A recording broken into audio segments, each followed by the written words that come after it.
Hello everyone, and welcome to tonight's webinar. My name is Robert Massoud, and I am the moderator of tonight's event.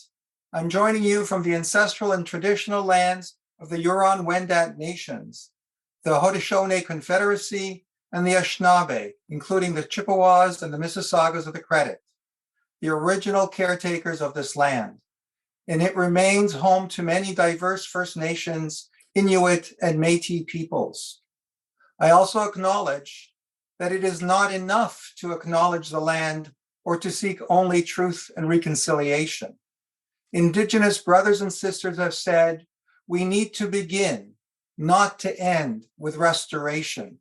Restorative justice for the damage done and the stolen land and lives. This is very pertinent to tonight's topic, advocating for Palestine in Canada. What we seek for Palestine is 100% applicable for Turtle Island and vice versa. So I say brotherly and sisterly solidarity from Turtle Island to Palestine and back again. 20 years ago, I started Zatoun to bring fair trade olive oil from Palestine to Canada as a tangible act of support and solidarity. In 2010, I founded Beit Zatoun, which is House of Olive in Arabic, as a cultural center, art gallery, and community meeting space in downtown Toronto to explore issues of justice and human rights, local and global. It hosted over 1,000 events involving diverse communities before closing in 2017 when its rented space was sold to developers. So the panel today are friends and colleagues, and rabble.ca is part of that solidarity community. I'm very excited to be moderating, and let's get on with the evening. It's fitting that our book launch is on Land Day, which is commemorated annually on March 30th by Palestinians and supporters worldwide. It recalls the day in 1976 when Israeli police killed 6 Palestinians who were citizens of Israel, who were protesting expropriation of 20 square miles of land in the Galilee for what amounted to Jewish-only development. Advocating for Palestine in Canada has a long history, and it has never been easy. Full of enormous challenges and extreme risks, it has been taken up by courageous and hardy souls from all backgrounds. The last 20 years have been exciting and also daunting, as Israel's power and clout is in evidence in legislatures and city halls, media and corporate boardrooms, and offices of university presidents and school board chairs. Yet, here we are, as strong and capable as ever and making headway. Tonight, we explore that history, look at where we are and where we can be in the future. So I'm delighted to introduce our brilliant panel for tonight. By alphabetical order, first I want to welcome Michael Burkert. And Michael, there you are, is Vice President of Canadians for Justice and Peace in the Middle East, that's CJPME for most of us, a national advocacy organization based in Montreal. He has a PhD in sociology with a specialization in political economy from the Carleton University. Burkert's dissertation explored the opposition to boycott movements. And if I may, I would like to plug CJPME's new media accountability project called MAP. It's changing the landscape of Palestine advocacy in Canada. Be sure to check it out on their website. Also, I'd like to welcome Libby Davies. Davies served as MP for Vancouver East from 1997 to 2015 and is the former NDP deputy leader and House leader. Davies is an outspoken advocate for human rights, housing, peace, and social justice. In 2016, she was awarded the Order of Canada. Davies is the co-host of Rabble's live political panel, Off the Hill. She's also the author of Outside In, a political memoir. She contributed to the book's foreword. So welcome, Libby. Thank you. Also, welcome to Hassan Husseini, Husseini is a labor negotiator with a national public sector union. Unfortunately, he will have to leave early before the end in hot pursuit of the present negotiations. Good luck on that, Hassan. Husseini has been active in labor, social, and international solidarity movements for 30 years. He holds an MA from Carleton in legal studies and is planning to return to complete a PhD in Middle East politics. Welcome, Hassan. And would like to welcome Naila Matuk. Matuk is the author of 2 books of poetry, Sumptuary Laws and Strangers, and is the editor of an anthology, Resisting Canada. Her poems have appeared in numerous journals and anthologies in both Canada, the United States, and the UK. Oh, that makes 3 countries. And recently, Naila was the Mordecai Rickler Writer in Residence at McGill. Welcome, Naila. And I am hoping that Michael Kiefer is with us. He will be joining us later. So Michael Kiefer is a professor emeritus at the University of Guelph, a former president of Association of Canadian and University Teachers of English. He has published widely on early modern history and philosophy, on state crime against democracy and indigenous rights. And on matters relating to Palestine, his works include Anti-Semitism, Real and Imagined, where he's the editor and co-author, and then Hard Truths for Canada about Israel and Palestine, and many other essays. So we will welcome Michael a little bit later. And finally, we'd like to welcome, in absentia, Cheryl Nestle, who developed a very sore throat this morning and is unable to join us. Nestle has been active in Palestinian rights in Canada, the US, and in Israel, Palestine for many decades. She served 11 years on the steering committee of IJV and is involved in the research program and other projects. She retired in 2012 from the Ontario Institute of Studies and Education, where her research and teaching focused on issues of race and racism in a transnational feminist anti-colonial framework. So Cheryl, we will miss you, but get well. So just so you know, because Cheryl won't be here to speak about it, her chapter title, which is very interesting, is entitled Zionist Loyalty and Euro-Jewish Whiteness, Untangling the Threads of Lethal Complicity. So unfortunately, that's what we'll be missing today. So, and then a special welcome to everyone who registered for this event on Zoom. Please participate in the chat or ask questions to our panelists using the Q&A function. We'll do our best as usual to address your question in the final segment. Finally, for those watching on Facebook, welcome. If you'd like to participate in future events hosted by Rabble, it's easy. Simply sign up to receive Rabble's free newsletter to get notification of future events. You can do so at rabble.ca/subscribe.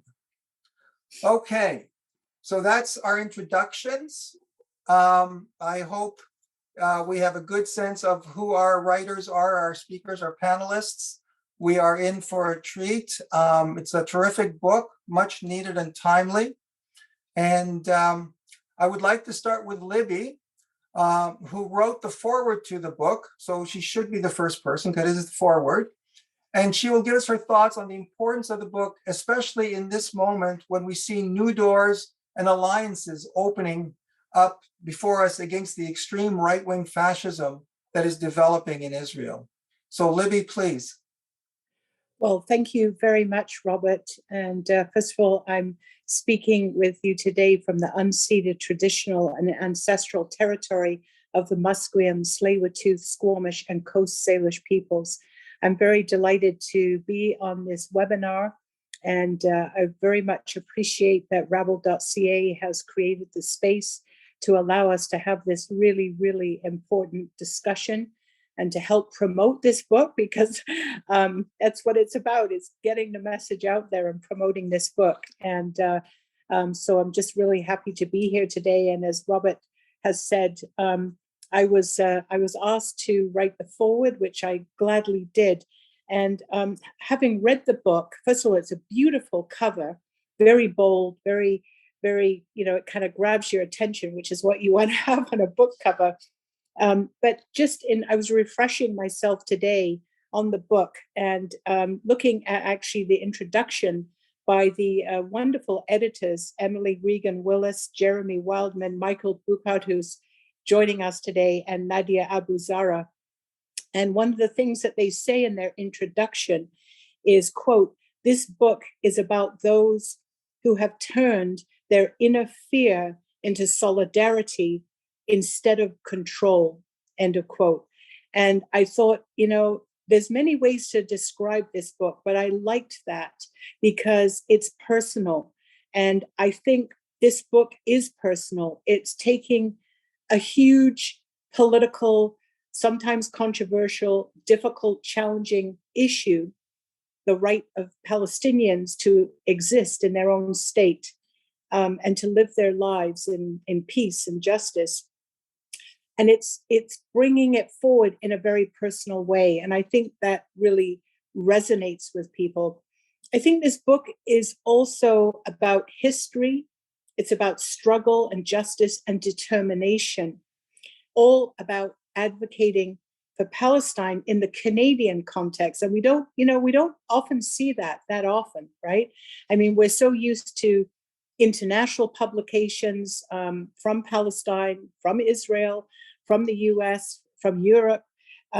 So to have this Canadian context and view of what our own participation or lack of participation, our own position is, I think is really, really timely, as you said, Robert. It's really a remarkable book for its candor, its depth and scope of analysis. And it tells the story of what it means to fight for Palestine and for Palestinian rights in an often hostile political environment. And as you heard, I was invited to write the foreword, which I was delighted to do. And when I did that, I decided to focus my comments and remarks on the connection between community activism, which I saw as really strong and vibrant and growing, and how that connected to the political environment, which for a long time was shrinking, was fearful, was toxic, and almost a dangerous place.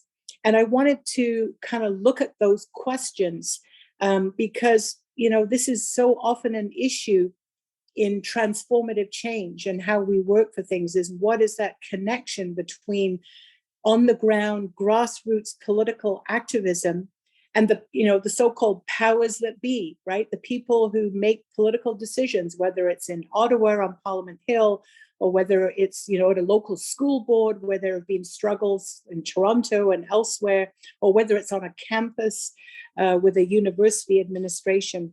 So I wanted to look at that connection, and in particular, to look at the progression of really sort of the climate of looking at the question of Palestine in the political arena.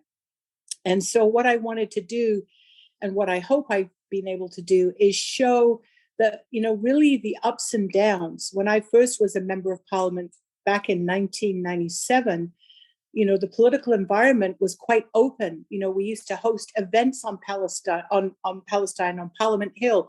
We would have MPs from all parties, including conservatives, who would show up, who would bring greetings. There was dialogue, there was discussion. It was kind of open. And then, of course, the climate of fear slowly descended on us with Stephen Harper, and basically it became almost like a new McCarthyism. And I remember actually speaking one day in Parliament and saying just that this is like McCarthyism.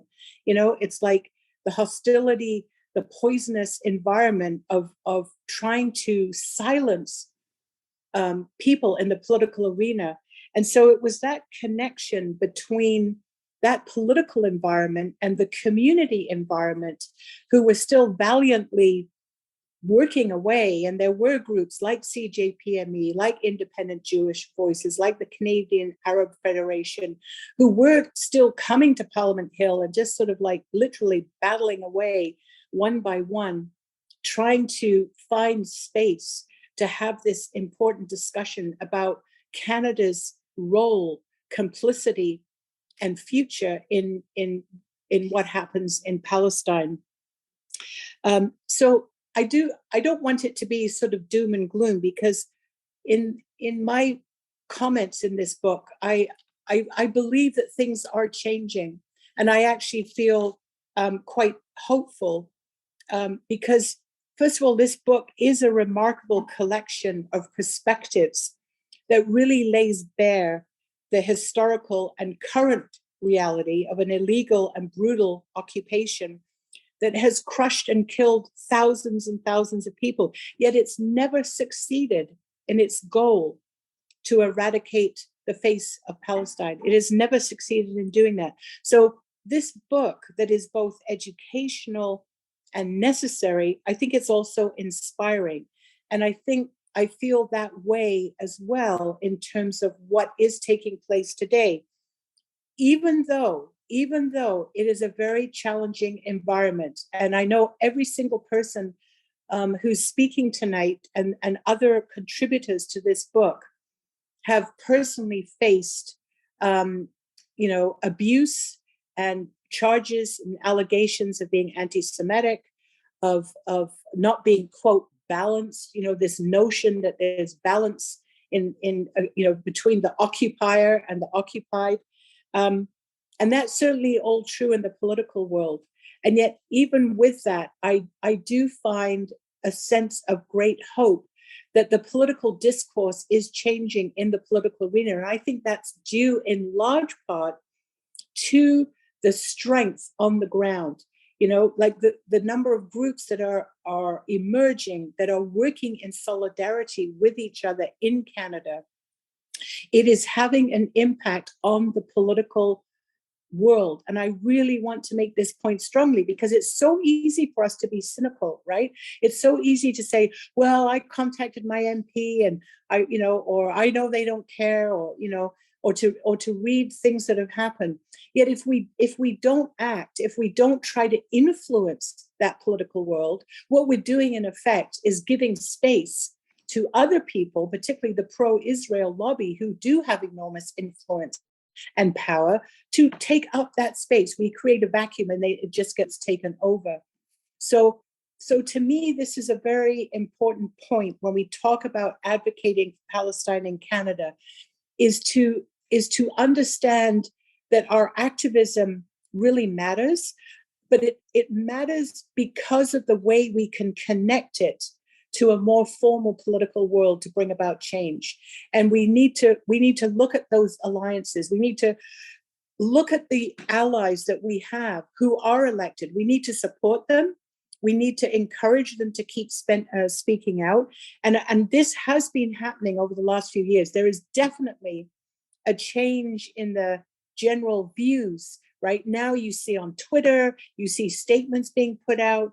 I think a few months ago, there was a statement put out by about 25 MPs who called on the government to take action. I mean, this is all new. This is all very encouraging. And so our job is to help foster that environment to bring about that change. So it's a wonderful book. And dare I say, or dare I wish, that it would be read on every campus and beyond in Canada. And the writers who contributed to the book have literally given space for dialogue and have given compelling reasons to act. And I'll end on this note, Robert. Sometimes we kid ourselves as Canadians. We're very good at doing this. That as a settler nation, we're actually a decent place, and that we take the high ground on global peace. But of course, we have our own racist colonial history, and we have the utter contradictions of Canada's position in the world. So this book helps us understand that and moves us to act. So I think at the end of the day, what I find compelling is that it's giving us a Canadian understanding of what is happening in our country vis-a-vis advocating for Palestine and what it is that we need to do to bring about change. So I'm very happy to hear the other contributors tonight, and I really encourage people to go out and get this book, read it, and get all your friends to read it too. Thanks, Robert. Thank you, Libby. Thank you for the insightful comments and the call to action. Oh my goodness, this is great. Our next speaker is Michael Burkert, and please give us the title of the chapter that you contributed, and then a 5-minute overview of the main arguments. Thank you. Thanks, Robert, and thanks for your work in pulling everyone together and making sure that this takes place so that we have an opportunity as people involved in this book in different ways to talk about what we've learned, our arguments, and to share with Canadians generally. I think that is a really enriching opportunity, and really happy to Rabble and to everyone for putting this on. I also wanted to say, I guess, to give a shout out to the other co-editors. I'm one of 4 people who edited this book. The others are Emily Reagan-Wills, Jeremy Wilderman, Nadia Abuzara. Editing a book is not an easy experience, and I appreciate all the work that they did to bring this here. Here's what the book looks like in person. And yeah, I think it's important to contextualize it a bit. This book was, I guess, the outcome of a symposium in 2019 when we brought together scholars from across Canada who are working on the relationship between Canada and Palestine in all sorts of different dimensions, and to contribute to the literature, because there are people doing work here and there, but there hasn't been a lot of cooperation and not a lot of sort of scholarly output on this topic. And so this was an attempt to kind of build those connections, build that body of work. And so this is one of several publications to come out of that. And this particular one really focuses on activists, people working in the community, as well as politically engaged scholars who are all working at different aspects on this topic. And so, some of the chapters talk about pro-Israel bias in the media. Others talk about campus activism over time and with the rise of Israeli Apartheid Week and BDS.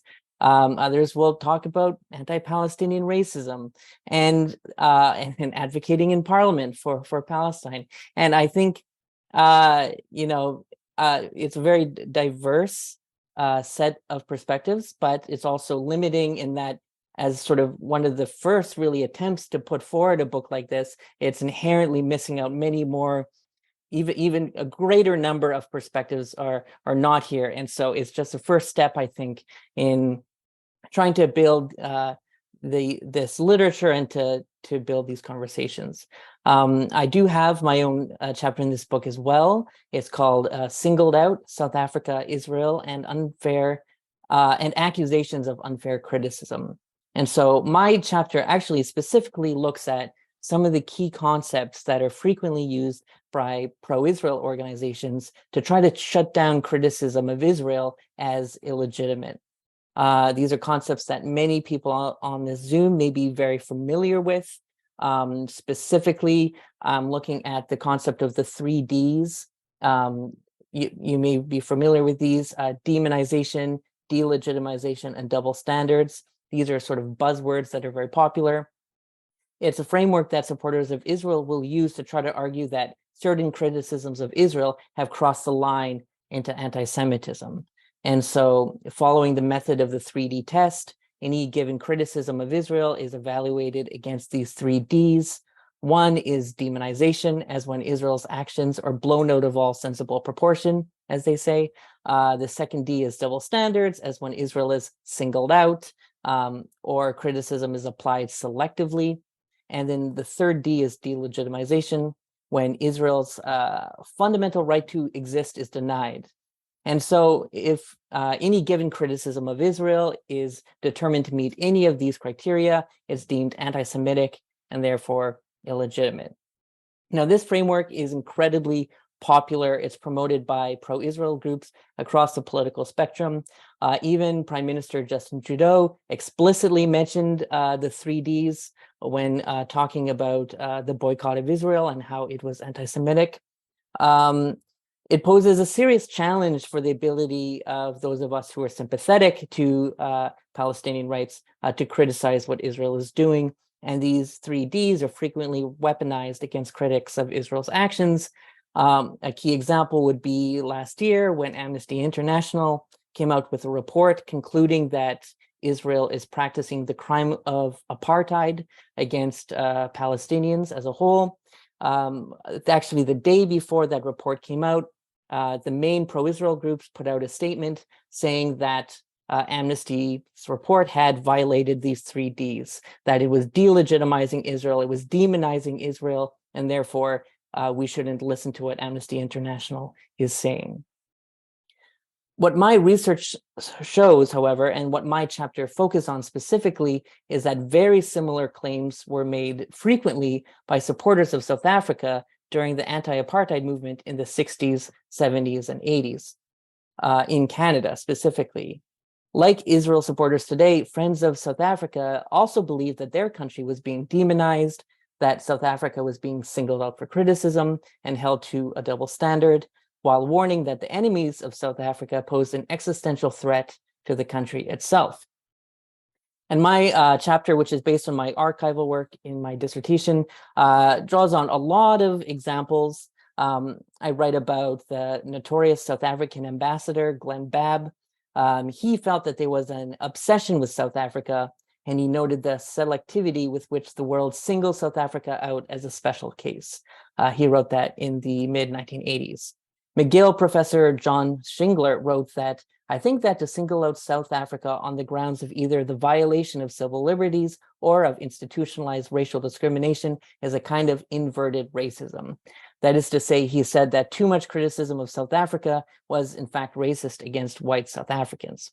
Not a lot of people took that seriously, but some people were making that argument. Then you had Toronto Sun co-founder Peter Worthington. He actually produced an entire documentary against the African National Congress. He opens up that documentary saying there's a war going on, a war not against apartheid, but against South Africa itself. That is that the movement was not just against apartheid policies, but South Africa as a society, that it was an existential threat.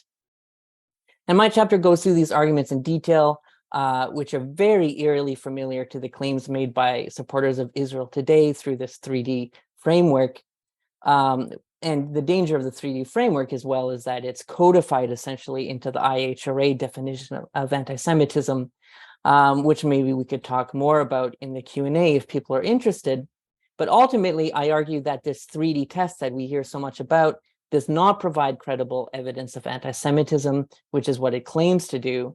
Instead, these standards of demonization, double standards, they amount to accusations of unfair criticism, which are identical to the complaints made by South Africa and are likely to be made by any state facing significant criticism. I'm sure you'll find Russian and Chinese officials using this type of language as many others, and it's not inherently evidence of racism. In fact, a repackaging of claims that South Africa used to defend its own racist practices, now weaponized against critics of racism in Israel. So that's a very high-level overview of the points in the chapter. I'll let you read more in the book, and I'll also pass it on to the next speaker. Thanks so much for everyone for coming. Back to you, Robert. Thank you very much, Michael. Very interesting about the 3Ds and so critical. Our next speaker is Hassan Husseini. And Hassan, if you could tell us of your title and the content. Thank you very much, Robert, and thanks to everyone who's in attendance today. And of course, I will be remiss not to thank the editors, in particular Jeremy, who was instrumental in pushing me to put this research into motion and write the chapter. Of course, others, Michael and Emily and Nadia. Thank you very much. I'm in Ottawa, so this is unsurrendered and unceded Algonquin and Anishinaabe territory. And this is critical for us to understand when we talk about another decolonization struggle in the Palestinian struggle for liberation. The chapter that I wrote for the book is called Campus Palestine Activism in Ottawa from the 1970s to the 2010s. Of course, for me, this is not an academic, really writing endeavor, although I did dabble in academia for a little bit when I was working initially on my graduate degree and PhD in about 15 years or so ago.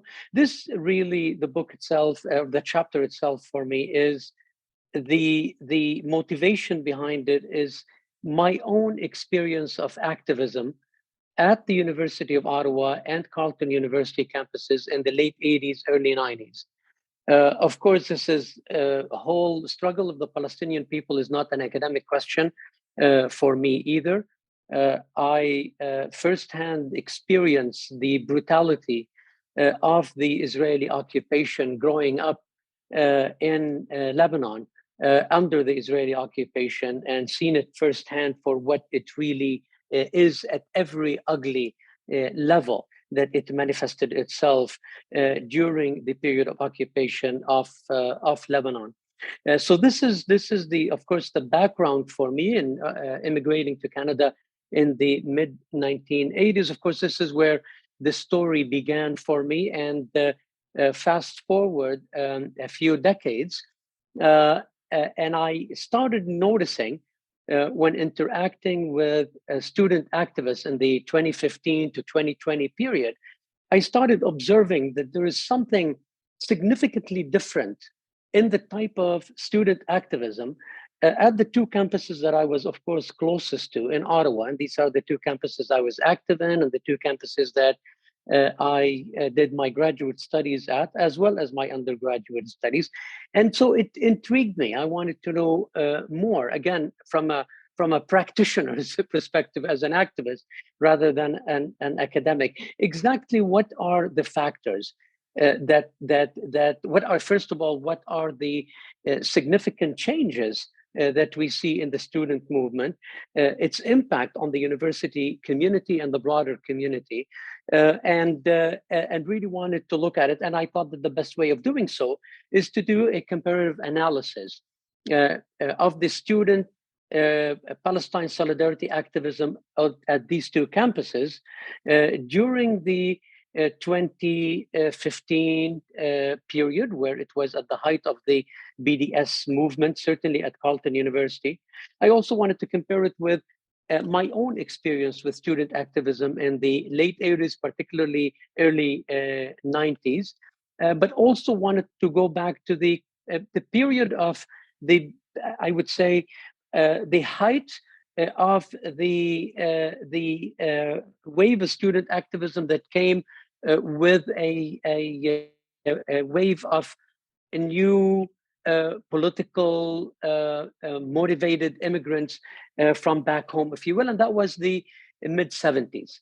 And so I embarked on this research, looking at it, and in that context, methodology-wise, I interviewed activists who were former student activists, who were active in the 70s, who were active in the 90s, and who were also active in the 2015 period.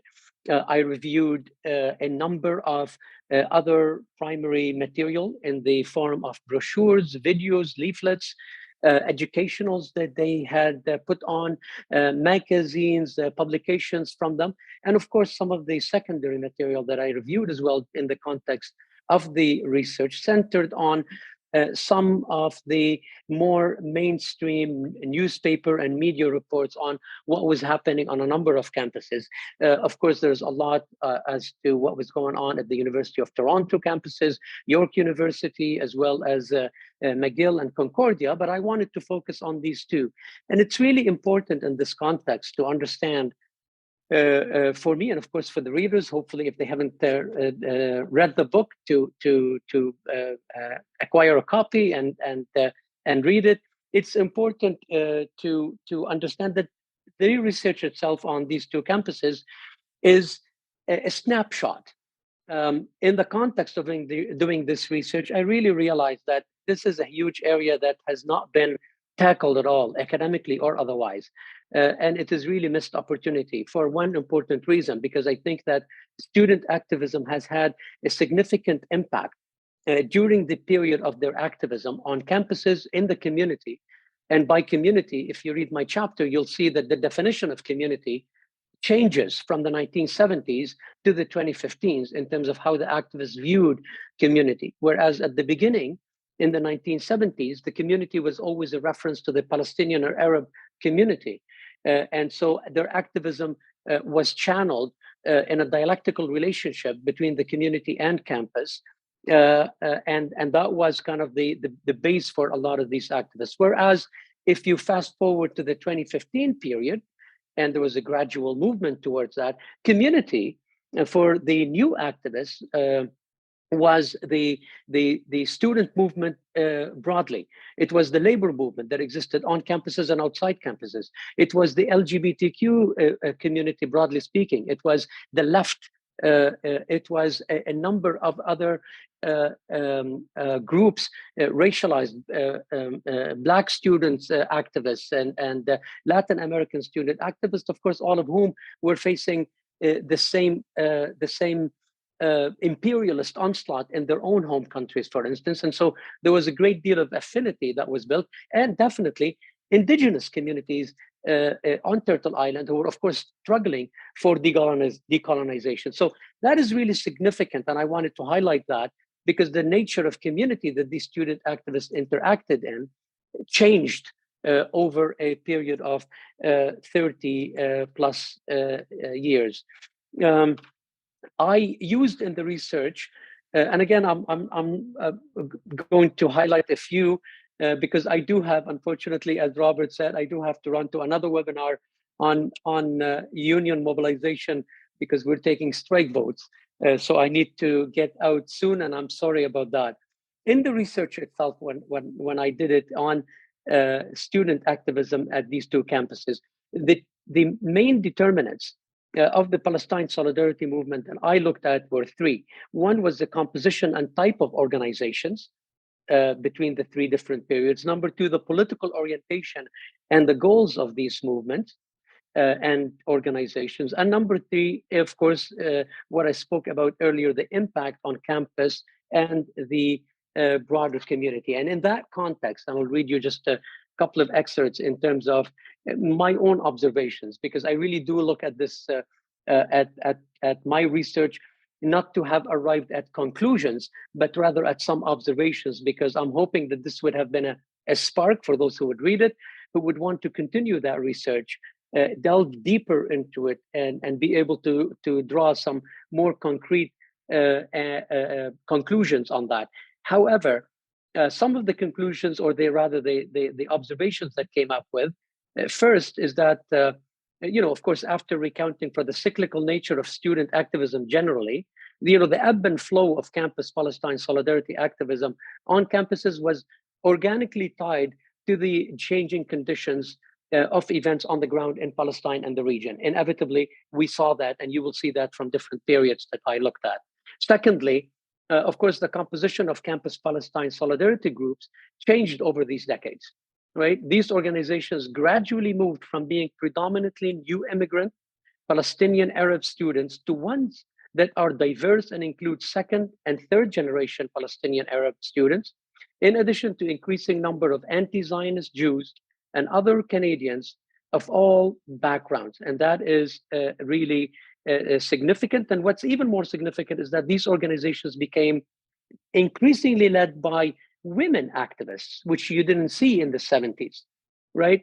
Women activists who were predominantly engaged and involved at leadership positions within these organizations. Thirdly, the political focus on organization and the narrative associated with these groups transformed from one anchored in political rhetoric and programs of a political Arab nationalist project to one that is more responsive and speaks to international law as articulated by the BDS movement, all of which, of course, are part of a broader umbrella of the national liberation struggle of the Palestinian people. In my estimation, it is this changing focus that attracted many non-Arabs as they saw themselves in the movement that nurtured an intersectional and solidaristic form of activism. So these are some of the observations that I was able to glean from the limited research that I did. Again, I wish I could stay longer, and I wish I could stay in particularly to take some questions, but I trust that if there are any specific questions addressed to me, I'll be happy to answer them by email at a later point. So thank you, Robert. Thank you all. Solidarity. Thank you, Hassan. I'm sure reading the chapter will answer a lot of the questions. A thrilling history. Thank you very much for really delving into that. It's really interesting once you get into something, what you will find. So thank you. Our next speaker is Michael Kiefer. And we are really getting tighter on time here. So if people could stick to 5 minutes, I know it's hard, but if we can work on that, that would be great. Michael, if you tell us about your title and the essential message of your chapter, thank you. Thank you, Robert. My title is Knowing and Not Knowing, Canada, Indigenous Peoples, Israel and Palestine. I must say to begin with, I'm deeply grateful to the organizers of the conference that brought together the work of the contributors to this book and to the other publications that emerged out of that conference. I'm grateful to the editors. Jeremy in particular put a lot of work into helping me shape what began as a rather unwieldy and excessively long piece of work. So I'll try and keep this short. I'm a professor emeritus at the University of Guelph, former president of the Association of Canadian College and University Teachers of English. My academic degrees are from the Royal Military College of Canada, University of Toronto, and University of Sussex.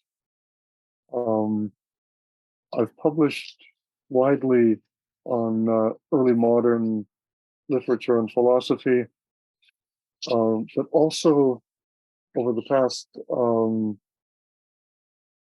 20 years and more on contemporary issues, including state crimes against democracy, neo-McCarthyism, Indigenous rights, electoral fraud in the US and elsewhere, including Canada, and Canadian foreign policy ventures that have been openly criminal. Haiti, Afghanistan, primary examples. The pretense of not knowing what one in fact knows very well is an overused, by now one might say threadbare, tactic for avoiding acknowledgement of complicity, whether active or passive, in what one knows to be crimes of state. It's a tactic that was deployed during and after the Shoah or Holocaust by people who participated in or witnessed aspects of that horror, and it is now deployed with nauseating persistence by Canadian politicians and government agents in order to duck responsibility for their behavior in relation to Palestine and Israel and to Indigenous people in this country. Rabbi David Mibaser has declared that, quote, Prime Minister Trudeau doesn't know what he's talking about, unquote, when he condemns BDS and conflates activism in support of Palestinian rights with violent hate crimes, such as the white supremacist murder of 11 people at the Tree of Life Synagogue in Pittsburgh in the autumn of 2018. I have high respect for David Mivasar, but I think in contrast that Mr. Trudeau knows very well what he's doing when he smears Canadian critics of Israeli apartheid and colonization, both of which are in international law crimes against humanity. Hannah Arendt wrote in her essay Lying in Politics that political mendacity typically involves three processes: image making, defactualization, and ideologizing. In the first section of my essay, my analysis of one of Trudeau's most blatant attacks on Canadian supporters of Palestinian rights reveals all three processes at work. I took note of Hamid Dabashi's comments on the close parallel between the falsehoods evident in Trudeau's comments on Israel-Palestine and the hypocrisy of his, quote, electioneering song and dance about being truly sorry for the terror white European settler colonialists had unleashed upon the First Nations, similar to the one Trudeau's favorite Zionists had practiced upon Palestinians, unquote. I propose that this parallel can be understood in terms of French philosopher Jean-François Lyotard's concept of le différent. A différent arises out of the intersection of heterogeneous, incommensurable, or mutually exclusive regimens of discourse within a domain characterized by a significant differential in power. I offer two present-day examples. In the first, you are a descendant of refugees and present yourself as a plaintiff, holding the key of the Jaffa house from which your grandparents were expelled during the Nakba. Your case will be adjudicated by the expropriator's heirs, and under the settler colonist's law, you are a non-person, and your case a nullity. In the second example, you were expelled in 1967 from your home in Imwas, a village on the West Bank. But what compensation can you seek? No such village exists, because Imwas was bulldozed when all its inhabitants were violently displaced. That second example should have particular resonance for Canadians, and Canadian Christians in particular, because Imwas is very probably the same place as the village of Emmaus, which in chapter 4 of the Gospel of Luke is the focal point of the most extended of the New Testament's resurrection narratives. And because after the ethnic cleansing of 1967, Imwas and two nearby Palestinian villages were converted into a site that was given the name of Canada Park in recognition of the fact that the conversion of the ruins of bulldozed ancient villages into forested hillsides was financed by Canadian donations to the Jewish National Fund, JNF. Here then is the material form of a discursive différent. Through a deliberate disappearing act, the millennia of a people's dwelling on the site of Imwas have been made to vanish. However, counter-memory has been asserting itself. Canada Park, a place of idyllic beauty, has become the signifier of a crime against humanity and of Canada's complicity in a program of genocide. The disappearing act has thus been a failure. But so also in the narrative of Luke was the Roman attempt to disappear Jesus. A brutal execution did not suffice, since he reappeared 3 days later to two disciples on the road from Jerusalem to Emmaus, taught them that his death and resurrection had been foretold by the prophets, and then at the moment of their recognition of him, when he broke the bread for a simple meal in Emmaus, vanished from their sight. My essay goes on to explore the workings of a parallel différent in the relations between Indigenous people and the settler colonial state of Canada, which have involved overt and explicit patterns of genocide, and to consider as well certain parallels between the forms that Palestinian and Indigenous resistance have taken in recent years. I conclude by excoriating the disgraceful hypocrisy and mendacity of our government in relation both to Palestinian rights and the rights of Indigenous people in this country. Let me sum up the message of the essay. I believe we should be unsparing in our exposure and criticism of government mendacity and government violations of Canadian and international law in relation to Palestinian and indigenous rights. We need to say frankly and firmly that we understand the crooked game that is being played and that we will not tolerate its continuance, because in both cases, people's lives are at stake. Nor should we tolerate the lies and smears that have been glibly circulated by members of the Israel lobby in this country and by their willing collaborators at all levels of government. I have been subjected to such smears at several points, so also I know have other contributors to this book. The people who make a habit of such smears need to come to an understanding that their behavior will receive a public response in which their dishonesty and ethical nullity will be exposed. So there we are.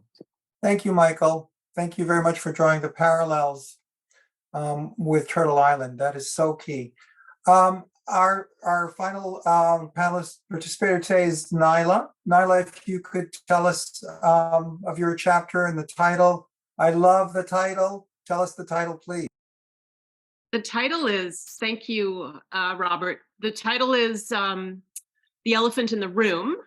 I begin and end with the idea of what it is to have a Palestinian identity, in particular in Canada.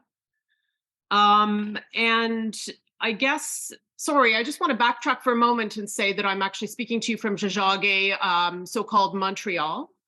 And it's the traditional and unceded territories of the Mohawk peoples, the Seneca, the Cayuga peoples, the Oneida, the Onondaga, and the Tuscarora peoples.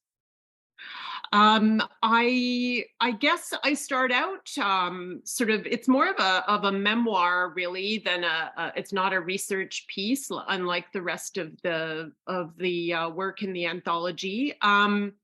And I do want to thank Jeremy Wildeman, my editor, and the other 3 editors for welcoming the piece into the book. I had actually, so it's really a kind of, it begins like in the 70s when I'm in, the East End of Ottawa, living with my, going to a French Catholic school when, living in the East End of Ottawa with my Palestinian father and my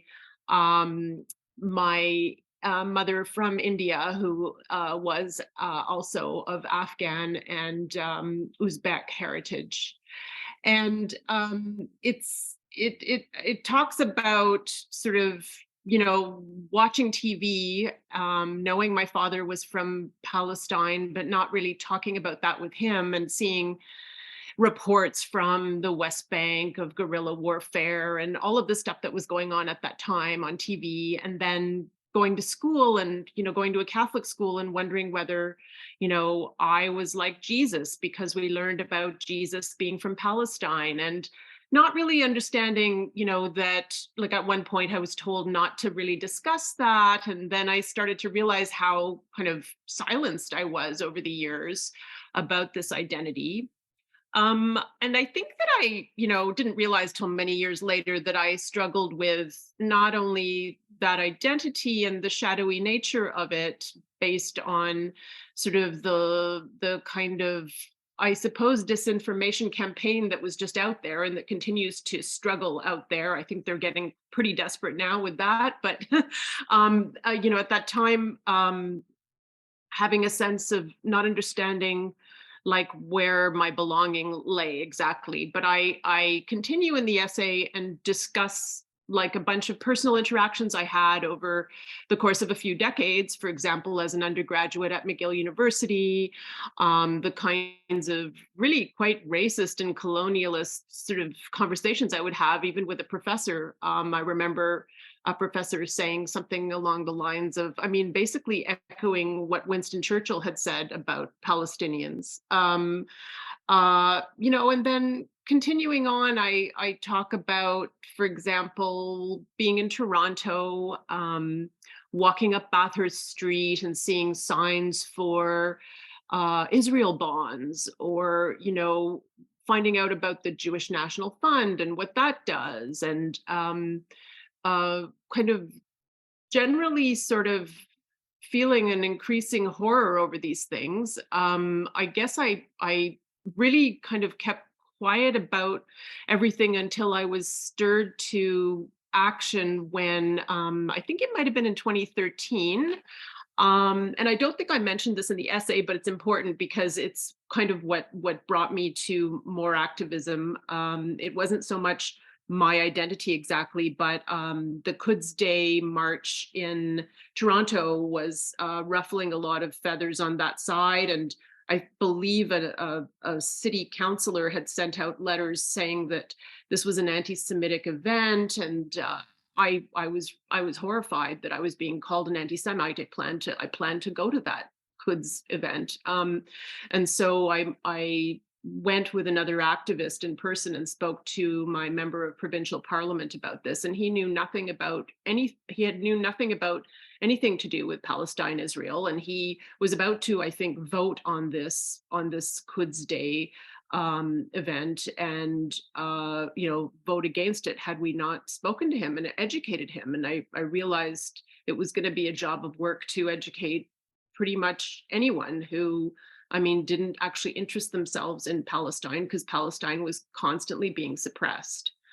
And I guess, really my essay could have been perhaps titled Existence is Resistance, because I realized over time, as these incidents started to pile up, that being Canadian, with the kinds of things the Canadian government is saying and the sorts of policies they bring and the kinds of ways they vote at the United Nations, and the fact that they entirely ignore their international law and so on, I realized that it was a really fraught kind of identity to carry. And that's really what my essay is about. I won't go into all of the detail of it because I know we're running out of time, and I'd love to take questions. So thanks very much.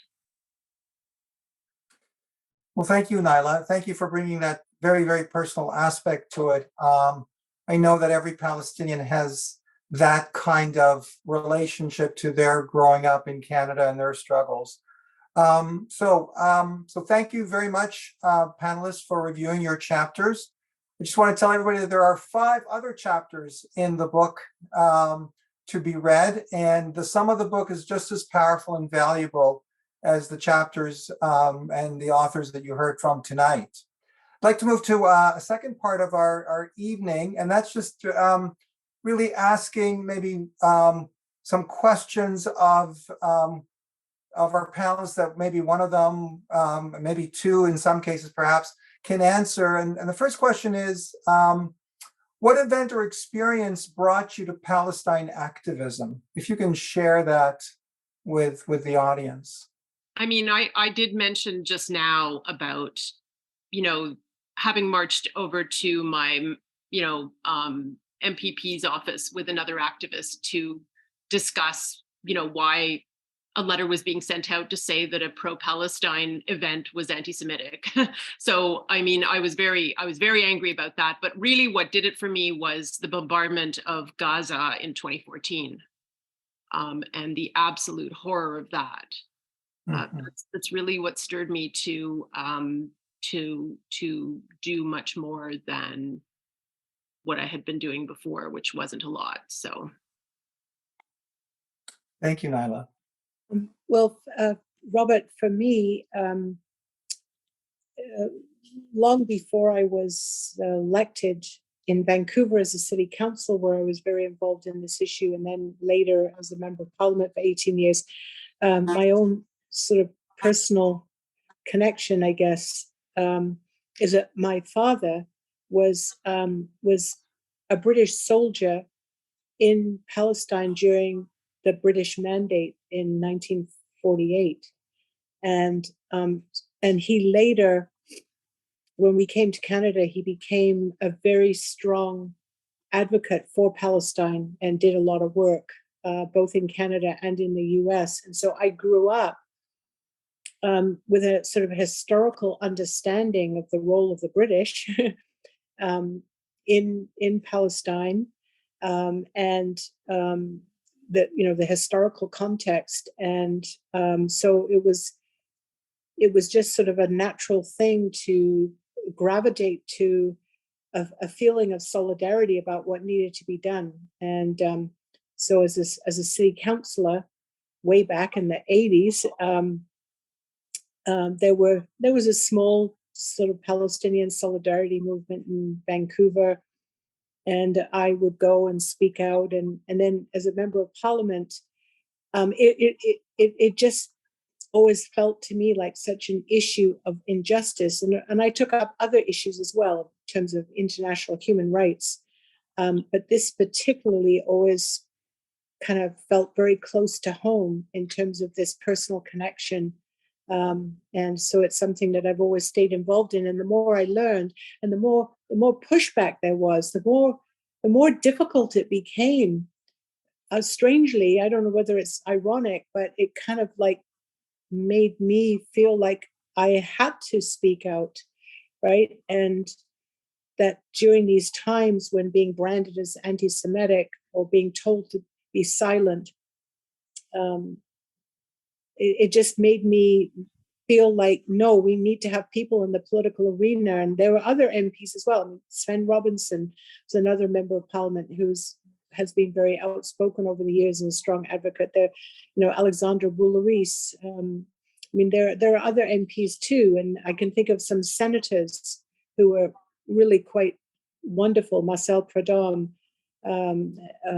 Pierre Dubanet. I mean, unfortunately, they're deceased now, but they were wonderful. And so all of these people, there was that sense of solidarity in the political arena that we had to keep going. Well, thank you. Thank you very much, Libby. That is so fascinating that your father was in the service in 1948. Yeah, absolutely. Also, I just want to ask another question, and that is that, solidarity work for Palestine is very demanding, not to mention frustrating and disappointing and sometimes heartbreaking. So I want to ask for, Michael, either of the Michaels, what keeps you going in the face of all that? I don't know. It doesn't feel like there's really a choice. I think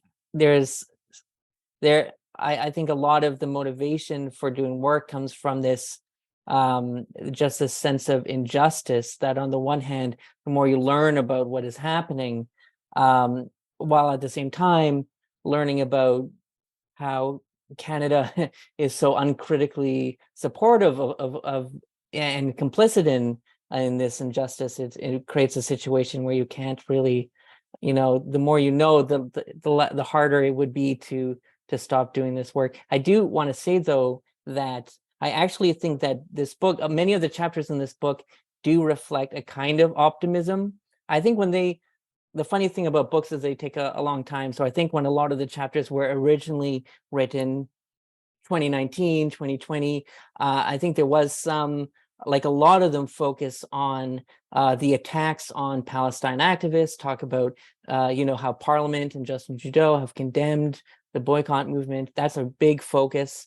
But, when they were edited and completed for publication in 2021, this was actually in a moment of kind of of optimism, strangely, and that is kind of reflected in the final edits, that many of them mentioned some of the things that happened that year.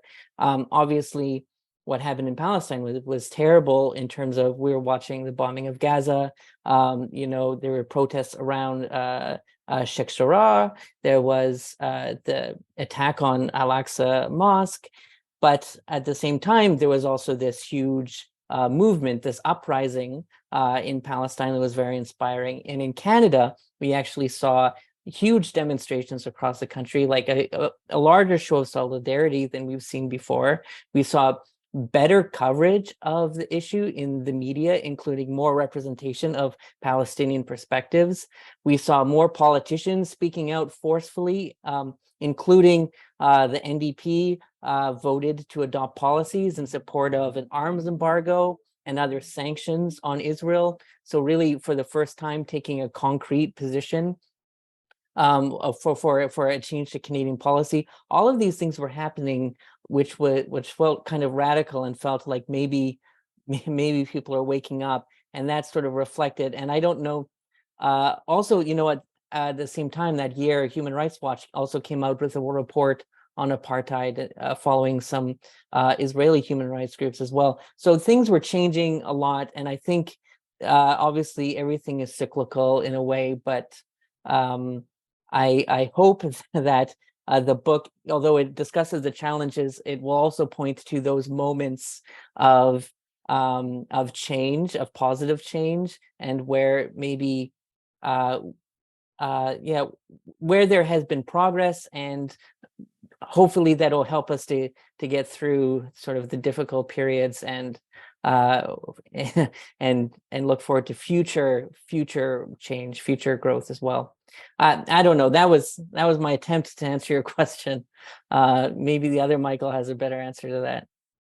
Well, I have another question for the other Michael. The other question is, Michael, how would you counsel people, especially younger people, who may not have fully engaged yet in our joint struggle? What would you say to them? I would say people need to be courageous.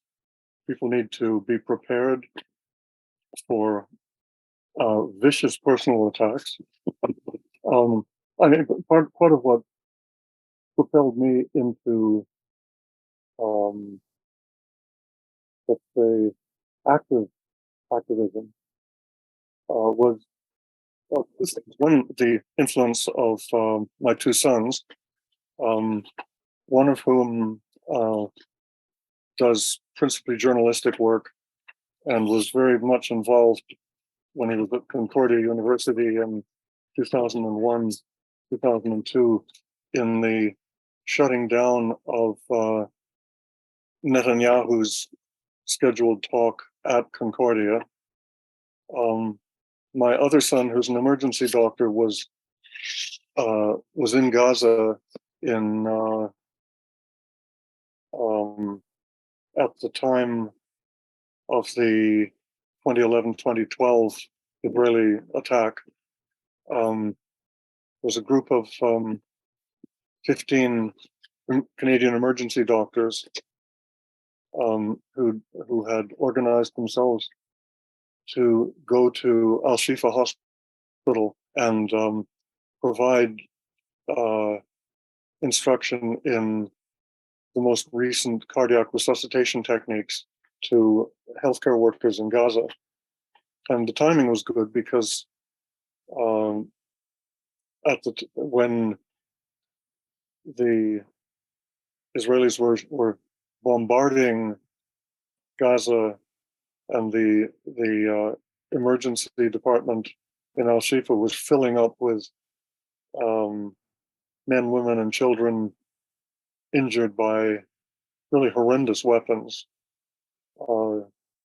dense inert metal explosives that filled people's bodies with little tiny bits of shrapnel.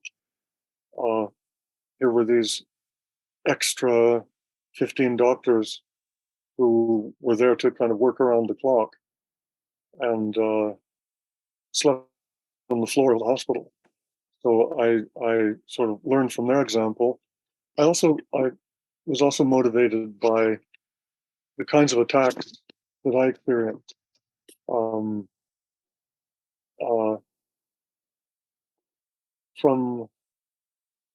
as a consequence, for example, of giving a public lecture in Toronto, arguing that the people who'd been arrested as terrorists, the Toronto 18 group, had been framed. I hadn't in that talk said anything about Israel-Palestine, but simply to speak out against Islamophobia and obvious injustice meant to become targeted by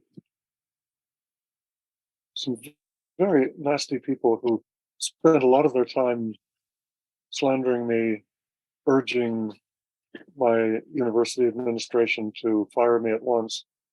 My email was hacked and used to send stupid messages all over the place, so that I got sort of protesting messages from people saying, why have you clogged up my email with all this stuff that I'm really not interested in? And that really angered me. And the motivation for editing the anti-Semitism Real and Imagined book, and for doing other sort of kinds of research and writing on the issue of Canada's filthy behavior in relation to Palestine and Palestinian rights. Thank you, Michael. Robert, Thank you. Robert, could I Yes. just sneak in one little comment in answer to your Yes. question about what keeps people going? And I just actually want to give a shout out to Michael Buchat, because I don't know if people know, he's extremely active on social media every single day. In fact, multiple times a day. And what I find incredible is his just calm, factual presentation and just sort of deconstruction of what's going on. And this takes a lot of guts and a lot of, so I don't know, Michael, where you actually do get your motivation from, but it's really quite incredible to see someone like you out there every single day on social media, just taking it on. And for anybody who doesn't follow you, they should, because it's very educational. And you really provide a lot of current, up-to-date information. So, this is we need to show support for people who are doing this on a daily basis and who are very courageous. So, thank you, Michael. Thanks, Absolutely. Libby. Thank you, Michael. We have a question here. So a recent Gallup poll conducted in the U.S. found that 49% of Democrats have sympathies for the Palestinian, while only 38 have sympathy for Israelis. What are your reactions to the movement in that poll, and how do you feel that it comparable sentiment here in Canada? Michael, do you want to respond to that? Me or the other Michael? No, you, Michael, because you're the social media guy. You're on top of it. I definitely think that, yeah, it's a very interesting poll. Yeah, showing really a dramatic change in the state's Democrat positions in terms of switching sympathies from mostly in support of Israel for a very long time to a huge jump in sympathy for Palestinians. So now it's actually higher than it is for Israelis, which is very, very significant and rapid. And I mean, it's not really surprising. I wonder if it's related to a generational change. I don't know if they got into that in the poll. You get the sense that with every few years, there's another bombing of Gaza. There's another sort of major event that draws people's attention to this. And with social media, people are more able to get the truth of what's actually happening. And it does feel like every time that happens, there's more awareness, there's more sympathy, more people, that realize what's going on. And there hasn't been polling like that in Canada. We haven't asked that question of, who do you sympathize with more? CJPME and other groups like IGV have done polls in the past 5 years or so that have looked at Canadian sort of support for, in principle, the idea that it's okay to boycott Israel over human rights abuses, or that they support the idea in principle of Israeli officials being investigated by the International Criminal Court, or in principle that Canada shouldn't give a pass to Israel, for a number of reasons. For example, even though they're an ally. So I think the polling does suggest that there's quite a bit of at least sort of latent sympathy out there. And it would be really interesting to gauge that kind of question. I do think the poll would give us positive data to work with for sure. And it's only getting better. Thank you, Michael. So I would like to thank Michael and all our panelists for sharing their experience and insights. Let's, and just so we can wrap it up, because that's all the time we have today. So thank you to Michael Burkert, Libby Davies, Hassan Hussein, who had to leave, Michael Kiefer, and Naila Matuk. Not just for tonight, but for deep gratitude also for the book. I mean, the book is obviously a labor of love, lots of labor. But most importantly, from my standpoint, I want to thank you for your many, many years of advocating for Palestine in Canada. That is not an easy task. So thank you. And thank you for our sponsors for tonight's webinar, Canadians for Justice and Peace in the Middle East, Fernwood Publishing, another story book shop where you can purchase the book, Independent Jewish Voices, and also thank you very much to our partners at Tune and of course rabble.ca. And I have to also absolutely thank an amazing webinar team, Jason and Brianne, incredibly helpful. So anytime you want to do a webinar, go to Rabble, get them to partner with you. I'd like to support event. If you'd like to support more events like this, please support Rabble at rabble.ca /donate. I know I am going to continue donating to Rabble. And if you'd like your own copy of Advocating for Palestine in Canada, please visit Fernwood Publishing's website or another Storybooks in Toronto. They will, that's right, thank you for showing that. They will, they'll mail anywhere in Canada. So in closing, thank you to everyone. Thank you for joining us for this important event. Good night. And remember to keep advocating for Palestine in Canada. We are making progress. I know it's hard to believe, but we are. Every day is a new day. And, you know, can we say it's exciting? It's scary, but, you know, it's tremendous progress and it's revealing and it's surprising. And so I think we all have to have faith that we're going places. And so thank you very much. And the book and your efforts reveal that. Thank you. Good night, all. Good night. Thank you, Robert. Thank you. Thank you, Robert. Thanks, Robert. Thanks all. Thank you, Rab. Thanks, Robert. Bye-bye, Rabble. everybody. Bye-bye, everyone. Bye. Bye. Bye.